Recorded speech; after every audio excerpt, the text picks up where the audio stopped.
Europe 1 Soir.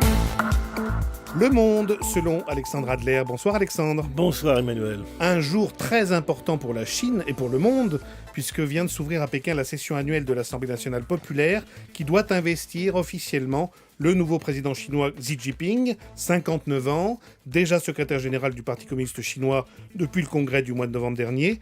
Le successeur de Hu Jintao est présenté comme un leader normal.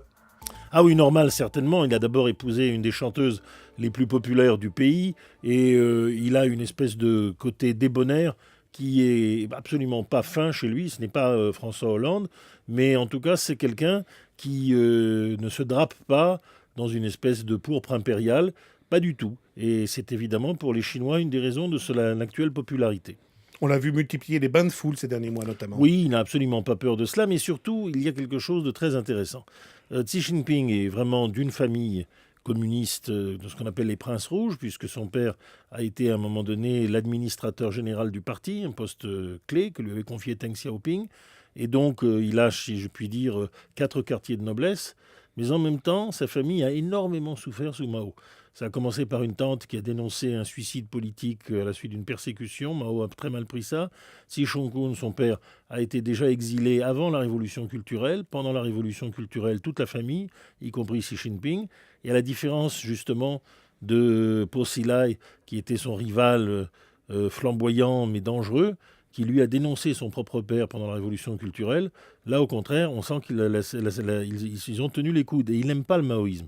Il y a aussi un autre aspect, c'est qu'il a été secrétaire général de la commission toute puissante de la défense.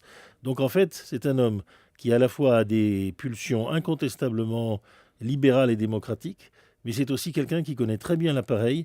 Et bien entendu, vous savez que pour tous les Chinois, la pire chose qu'on puisse leur dire, c'est est-ce que vous êtes le Gorbatchev chinois? Parce que pour eux, 60 ans après la mort de Staline, Gorbatchev, c'est vraiment pas bien. Alors justement, la question qu'on se pose, Alexandre, puisqu'il prend la tête de la Chine pour 10 ans, sauf accident, est-ce qu'il sera l'homme des réformes politiques? Et notamment, tout le monde se le demande, est-ce qu'il mettra fin au régime du parti unique? Oh, le parti unique, il pourrait être secondé par des partis démocratiques comme il y en a déjà eu, ce serait une mise en scène. La vraie question, c'est de savoir si un état de droit indépendant du parti va voir le jour. Ça, c'est très audacieux. Mais avant d'en venir là, et il n'est pas impossible qu'il ait le souhait d'y venir, il peut déjà relâcher le contrôle du parti sur un certain nombre de domaines de la société.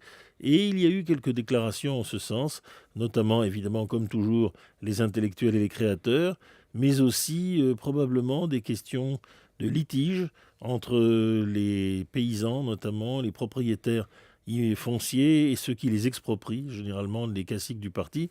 Ça pourrait être déjà un grand début. Merci beaucoup, Alexandre Adler. Et on rappelle que le nouveau Premier ministre chinois s'appelle Li Keqiang. Vous restez avec nous sur Europe 1 et dans un instant, pour